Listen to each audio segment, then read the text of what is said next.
Jeez. Just a second. Well, hello everybody. I'm Lil Rev, and I host a ukulele class on the Mead Public Library's Facebook page on a weekly basis. And we are interviewing Bob Remington, who was a member of the Torquays, a surf band from the 1960s. And this is a supplement to our class where we were teaching one of their songs, Tidal Wave, which came out in the early 1960s. I'm going to let Bob tell you a little bit more about that as we go along. And this is a supplement to learning that song. And we're going to learn a little bit about surf era history, the band, and the song. And so, hello, Bob. How you doing? Good. It's a pleasure to have you. And if you could start by telling everybody what is the time frame where we're talking about from when the band started to when it dissolved or whatever happened. What is the time frame? Yeah, the band was formed in 1960 in Lexington, Kentucky, and we disbanded in 1968. And I was the original bass player for the group. But funny, in 1997, a couple of the originals got together with some new people, and they started a band up again. And they actually still are playing in Lexington. They play maybe 6 shows a year now, so it's kind of interesting. Yeah, that's very cool. Have to get. So did you get to hear them at all? Did you ever go hear them? We had a reunion a couple of years ago, 2018, and we played a little bit together, and they made some records after I left the band, so I got to hear those. But that's about it. I hadn't seen any of the people since 1964, so it was 1964 to 2018. So it was fun to meet up with the original guys. Yeah, that's really exciting.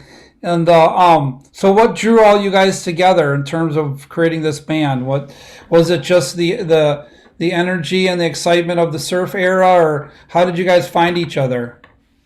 Well, originally, some fellows at the Henry Clay High School got together, and they heard me playing bass. I actually formed a rock and roll group called the Invictus, and we had started playing a few jobs, and they needed a bass player, and so they signed me up, and that's when we became the Torquays.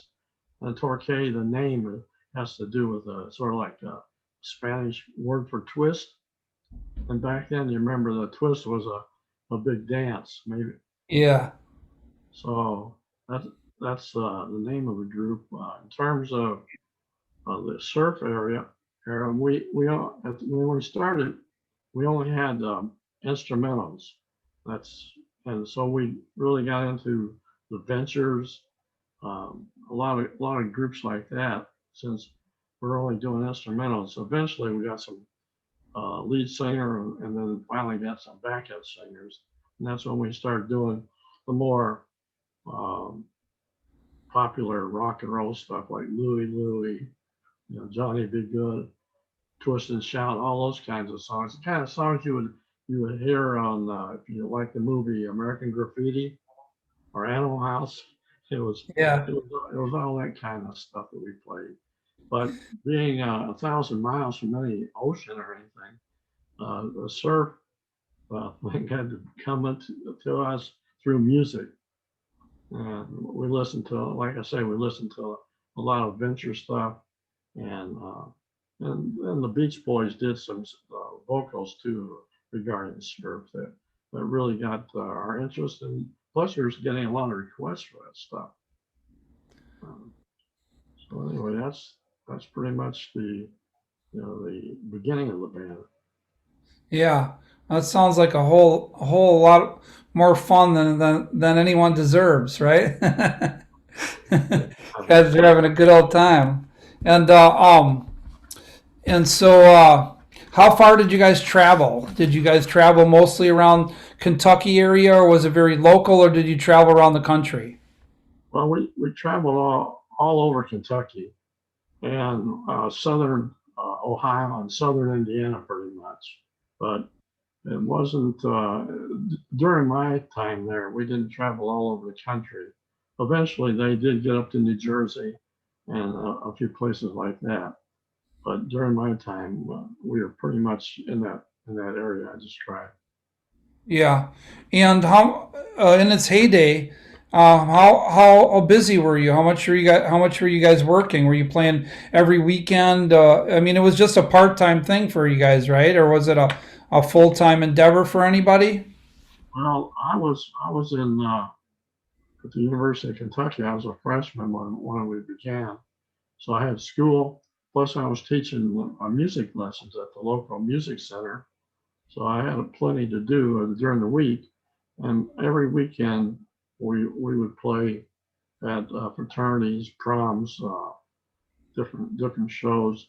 But I'd say we played every weekend, and sometimes twice on a Sunday or twice on a Saturday. So they kept us busy. Yeah. Yep. That's time you could have been studying. Yeah, I had to do both, or I wouldn't have got very far in college. Well, that sounds like a lot of fun. Let's talk a little bit about the 45. Remind us again, what year did the 45 come out on Lemco Records, and um, how many? So tell us a little bit about this one, Tidal Wave. How did it come to be, and just whatever you feel like telling us about this, because this is a song that we're going to work on the ukulele. And actually, I should add, as an aside, there is a unique history between the ukulele and surf music.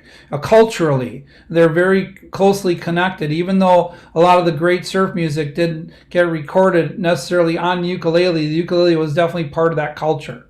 So yeah, please, the year it came out and how Tidal Wave came to be one of your big hits. Yeah, it came out in 1964, and this one we recorded it locally. Some of the other recordings we recorded in Nashville at the Owen Bradley Studios, but this one was done more at a local studio.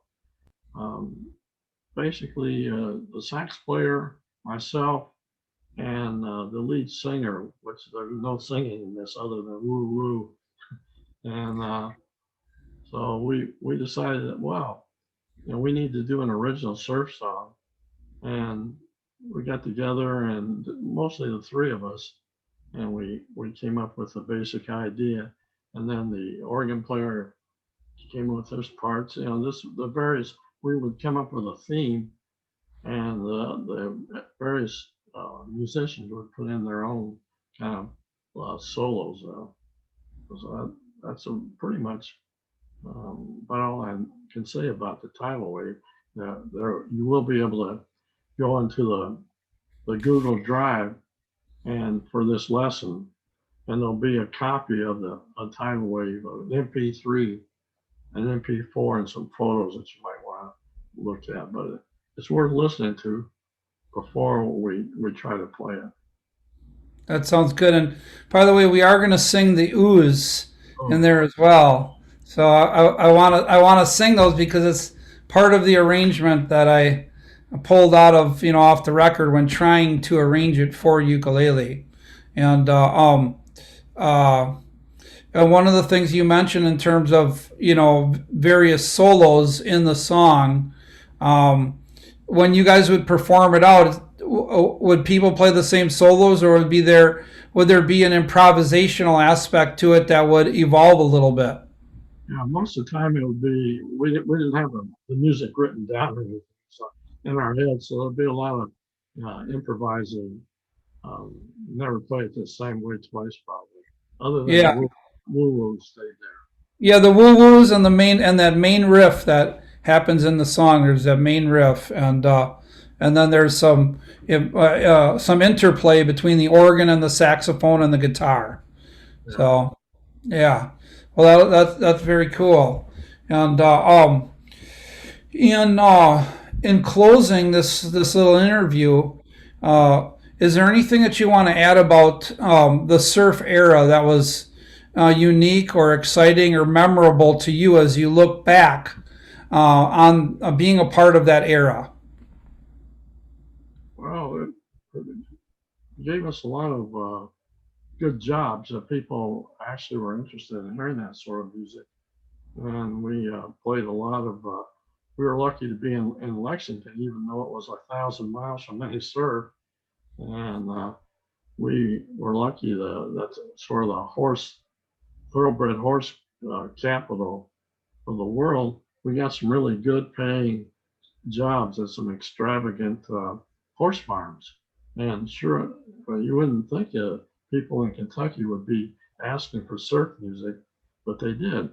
They wanted us to play tequila, where, Walk Don't Run is not actually a surf song, but during that era, we got all those requests. And that's really what kept us going in the direction of surf music. Yeah. And being instrumentals.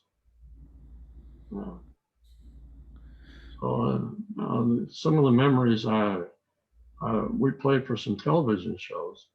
Back then, about every large city had a copy of American Bandstand type of show. And I remember we played some surf music on Nick Clooney's show. He had a television show every Saturday.